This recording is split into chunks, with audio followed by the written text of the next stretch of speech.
আসসালামু আলাইকুম।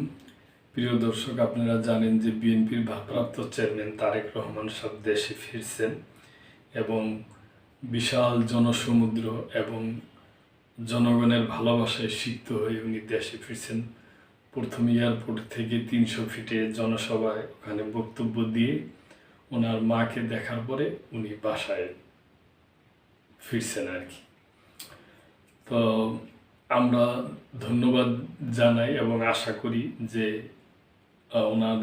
ওনার দলের মাধ্যমে এবং আর অন্যান্য যে রাজনৈতিক দলগুলো আসে সবার মাধ্যমে দেশে শান্তি আসবে, ভালো ইলেকশন হবে এবং জনগণ তাদের পছন্দের দলকে এবং প্রার্থীকে ভোট দিবে, এটি আমাদের আশা। তারেক রহমান দেশে ফিরে উনি দেশের মাটি স্পর্শ করছে এবং জুতা খুইলা মাটি পাড়া দিছে, মাটি হাতে নিছে। তো উনি বলছে বক্তব্যে যে আমরা শান্তি চাই,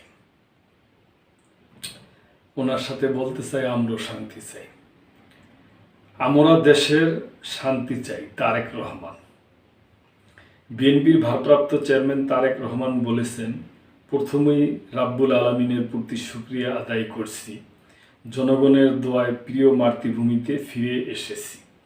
তিনি তরুণ প্রজন্মই আগামীতে দেশ গড়ে তুলবে উল্লেখ করে গণতান্ত্রিক শক্তিশালী অর্থনৈতিক ভিত্তির উপর দেশকে গড়ে তোলার উপর জোর দেন।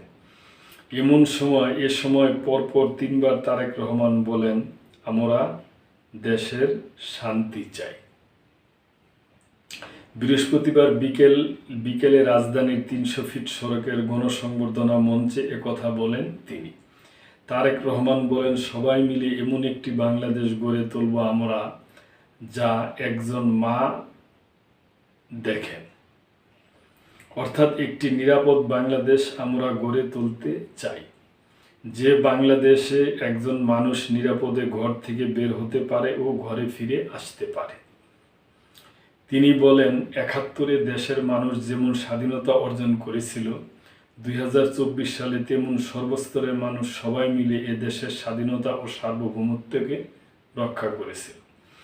আজ বাংলাদেশের মানুষ কথা বলার অধিকার ফিরে পেতে চায়, তারা তাদের গণতন্ত্রের অধিকার ফিরে পেতে চায়। এর আগে তারেক রহমান বিকেল ৩টা ৫০ গণসংবর্ধনা মঞ্চে পৌঁছান।